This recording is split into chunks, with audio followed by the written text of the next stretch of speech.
verso 1. Eu vou falar no versículo e nós vamos acompanhando, amém? Verso 1 diz assim a palavra do Senhor: O rei Nabucodonosor fez uma estátua de ouro, cuja estatura era de 60 côvados e a sua largura de 6 côvados. Levantou no campo de Dura, na província da Babilônia. Verso 5 e verso 6.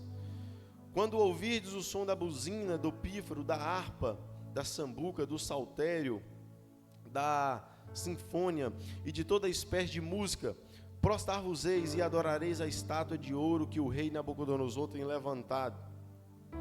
E qualquer que não se prostrar e não adorar, será na mesma hora lançado na fornalha de fogo ardente. Verso 12. Há uns homens judeus, os quais constituíste sobre os negócios da província da Babilônia, Sadraque, Mesaque e Abednego. Estes homens, ó rei, não fizeram caso de ti, a teus deuses não servem, nem adoram a estátua de ouro que levantastes. Verso de número 16. Responderam Sadraque, Mesaque e Abednego, disseram ao rei Nabucodonosor: não necessitamos de te responder deste negócio. Eis que o nosso Deus, a quem nós servimos, é quem nos pode livrar. Ele nos livrará da fornalha de fogo ardente e da tua mão, ó rei. E se não, fica sabendo, ó rei, que não serviremos a teus deuses, nem adoraremos a estátua de ouro que levantaste. Então Nabucodonosor se encheu de furor, mudou-se o seu aspecto, do seu semblante contra Sadraque, Mesaque e Abednego. Falou e ordenou que a fornalha se aquecesse 7 vezes mais do que se costumava aquecer. E ordenou que os homens mais poderosos que estavam no seu exército, que se atassem a Sadraque, Mesaque e Abednego, para lançá-los na fornalha de fogo ardente. Verso 25. Respondeu ele e disse: eis que vejo 4 homens soltos que andam passeando dentro do fogo, e nada há de lesão neles, e o aspecto do quarto é semelhante ao filho dos deuses. Para finalizar, verso de número 30. Então o rei fez prosperar Sadraque, Mesaque e Abednego na província da Babilônia. Amém? Feche a sua Bíblia, toma o seu assento em nome de Jesus. Depois dessa oração eu não vou orar não, irmão, vou pregar. Amém? Glória a Jesus.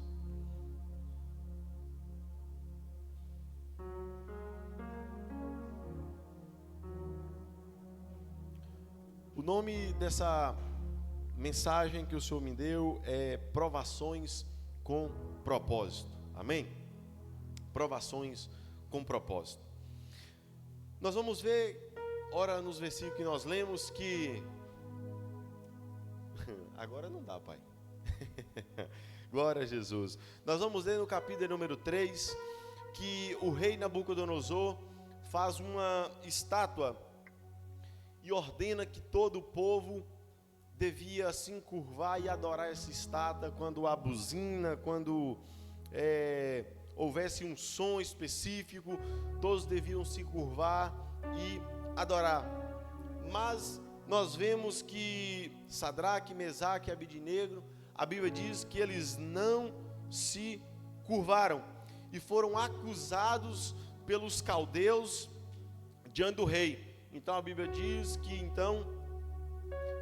o rei pega, manda aquecer a fornalha e lança eles dentro da fornalha, aquece a fornalha 7 vezes mais. Só que o grande detalhe é que o 4º homem estava lá. Amém? Mas antes de chegar nisso daí, o que eu quero trazer para o nosso coração, primeiramente hoje, é que a fidelidade a Deus também nos leva a lugares difíceis. Às vezes a gente acha que a gente só vai para lugar difícil porque nós pecamos, ou porque nós fazemos algo que não é da vontade do Senhor, fazemos da nossa vontade mesmo. mas a verdade é que ser fiel a Deus também nos leva a lugares, às vezes, desafiadores. E a verdade é que nós, às vezes, pregamos e entendemos que às vezes a gente fala assim: seja fiel a Deus e tudo vai mudar, e tudo vai melhorar. E na verdade, não é uma verdade completa. Não é bem por aí. Às vezes servir a Deus requer sacrifício, requer renúncia. Às vezes ser fiel a Deus pode nos levar a lugar que não tem muita gente, que não tem muita compreensão, que talvez não tem muita aceitação, que não tem amigos, que talvez não tem aplausos. A prova disso é que nós podemos usar o texto de Jesus no Getsêmani. Jesus, ele estava no centro da vontade de Deus, sendo fiel a Deus, cumprindo o seu propósito. Pediu 3 amigos para orar com ele, os discípulos, ninguém conseguiu orar, todo mundo foi dormir, não conseguiu orar. Jesus estava orando sozinho, suando gotas de sangue, na prensa de azeite, em dor, em sofrimento, sendo fiel a Deus, mas estava num lugar difícil de estar. Então, eu quero te convidar a fazer uma reflexão nessa noite aqui. A fornalha que eu estou vivendo, que você está vivendo, é escolha minha, é permissão do Senhor, foi a minha fidelidade a Deus, foi a minha infidelidade a Deus. A fornalha que você vive, a fornalha que eu vivo, a fornalha que você está, é fruto da fidelidade com Deus ou é fruto de escolha minha e sua? Existe uma diferença aí. E nós precisamos entender isso. E uma resposta que às vezes a gente pode ter é o seguinte: a fornalha que nós estamos, quem está de fora consegue ver Deus nela?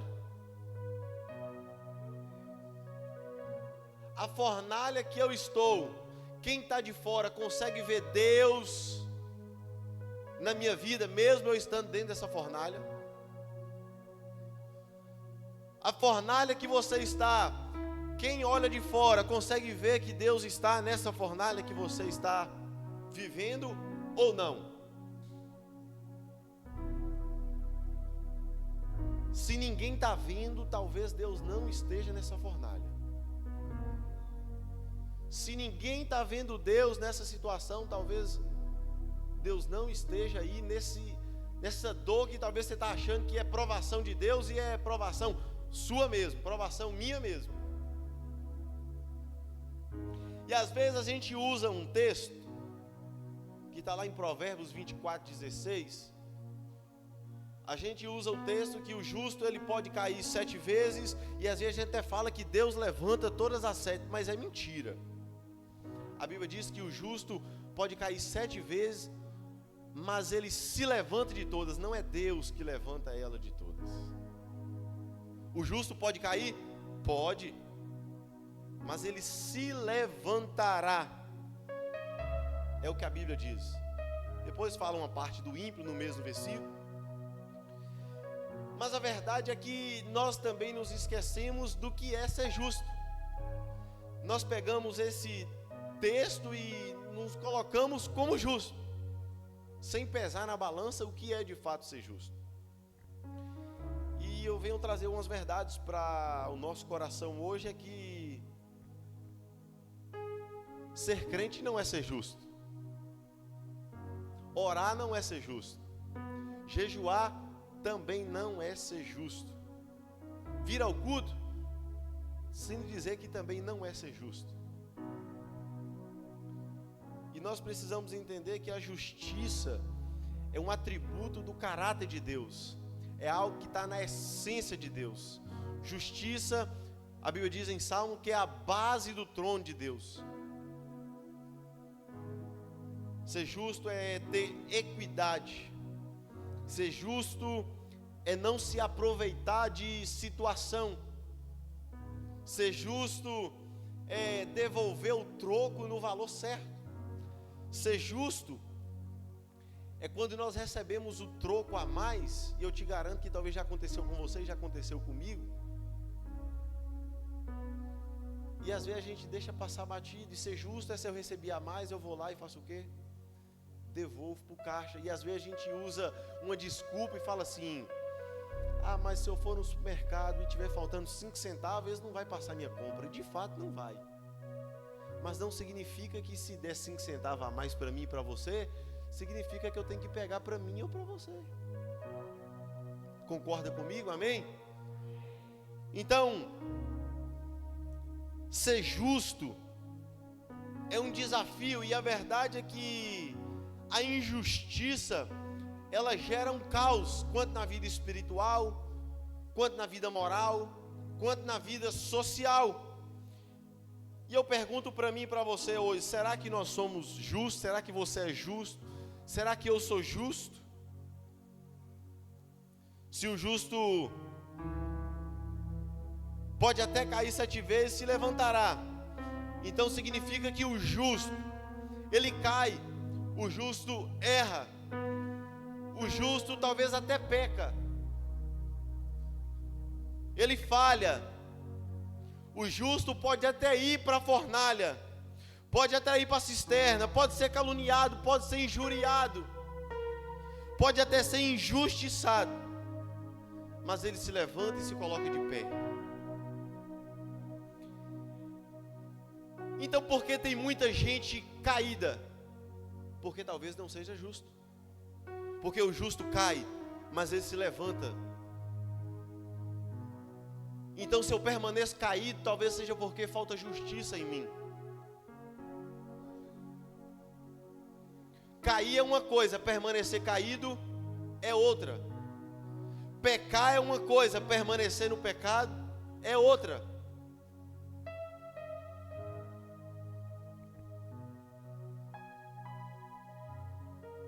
Talvez nós não sejamos justos nas nossas palavras, no tratar os nossos pais, no honrar a autoridade. Talvez a gente vive falando mal do outro, vive causando contenda. E aqui nós podemos lembrar de José. José foi invejado pelos seus irmãos, mas Deus estava lá. José, ele foi jogado na cisterna, mas Deus estava lá. José, ele foi caluniado, mas Deus estava lá. José, ele foi jogado na prisão, mas Deus estava lá. Estava sozinho numa terra estranha, estava, mas Deus estava lá.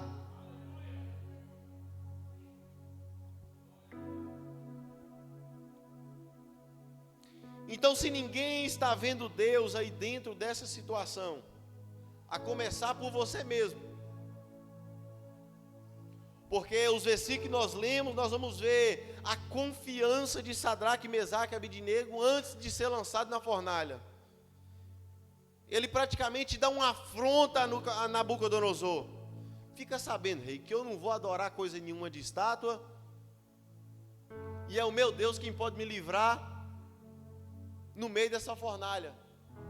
Então quem tem que saber primeiramente se Deus está na minha fornalha ou não, tem que ser eu mesmo.